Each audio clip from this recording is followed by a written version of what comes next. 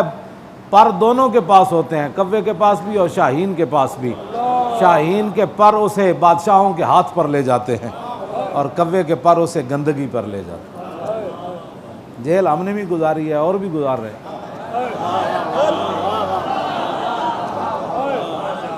انشاءاللہ۔ ہاں، عن الحسن ابن علی،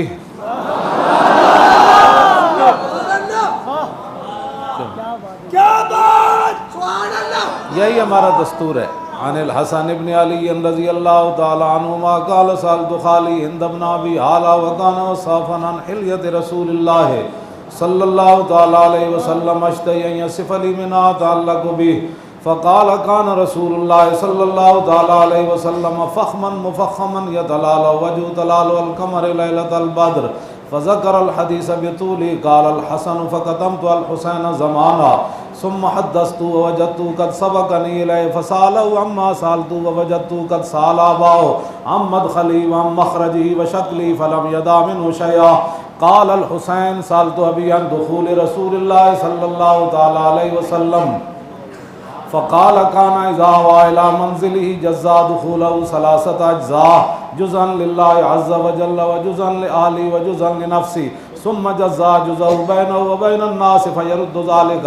ولا يدخر عنهم شيئا وكان من سيرته في جزء الأمة إيصال أهل الفضل بإذنه وقسمه على قدر فضلهم في الدين فمنهم ذو الحاجة ومنهم ذو الحاجتين ومنهم ذو الحوائج فيتشاغل بهم ويشغلهم فيما يصلحهم والأمة من مسالتهم عنه وإخبارهم بالذي ينبغي لهم ويقول ليبلغ الشاهد منكم الغائب وأبلغوني حاجة من لا يستطيع إبلاغه من ثبت المنثبت فليبلغ شاهد الغائب وابلغوني حاجة من لا يستطيع ابلاغها ثبت الله قدميه يوم القيامة لا يذكر عنده الا ذلك ولا يقبل من احد غيره يدخلون روادا ولا يفترقون الا عن زواج ويخرجون أدلة يعني على الخير قال فسألت عن مخرجه كيف كان يصنع فيه قال كان رسول الله صلى الله تعالى عليه وسلم يخزن لسانه إلا فيما يعنيه ويؤلفهم ولا ينفرهم ويكرم كريم كل قوم ويوليه عليهم ويحذر الناس ويحترس منهم من غير أن يطوي على أحد منه بشره وخلقه ويتفقد أصحابه وسأل الناس عما في الناس ويحسن الحسن ويقبح القبيح ويوهي معتدل الأمر غير مختلف فيه لا يغفل مخافة أن يغفلوا أو يملوا لكل حال عنده وداد لا يكسر عن الحق ولا يجاوزه الذين يلونه من الناس خيارهم أفضلهم عنده أعمهم نصيحة وأعظمهم عنده منزلة أحسنهم مواساة ومبازرة قال فسألت عن مجلسه قال كان رسول الله صلى الله تعالى عليه وسلم لا يقوم ولا يجلس إلا على ذكر وإذا انتهى إلى قوم جلس حيث ينتهي المجلس ويأمر بذلك يؤتي كل جلسائه بنصيبه لا يحسب جليسه أن أحدا أكرم عليه منه من جالسه وفاوضه في حاجة صابره حتى يكون هو المنصرف عنه ومن سأله حاجة فلم يرده إلا بها أو بميسور من القول قد وسع الناس وسطه وخلقه فصار لهم أبا فصاروا عنده في الحق سواء مجلسه مجلس علم وحياء وصبر وأمانة لا ترفع فيه الأصوات ولا تبر فيه الحرم ولا تنسى فلتاته متعادلين يتفاضلون فيه بالتقوى متواضعين يوقرون فيه الكبير ويرحمون فيه الصغير ويؤثرون ذا الحاجة ويحفظون الغريب.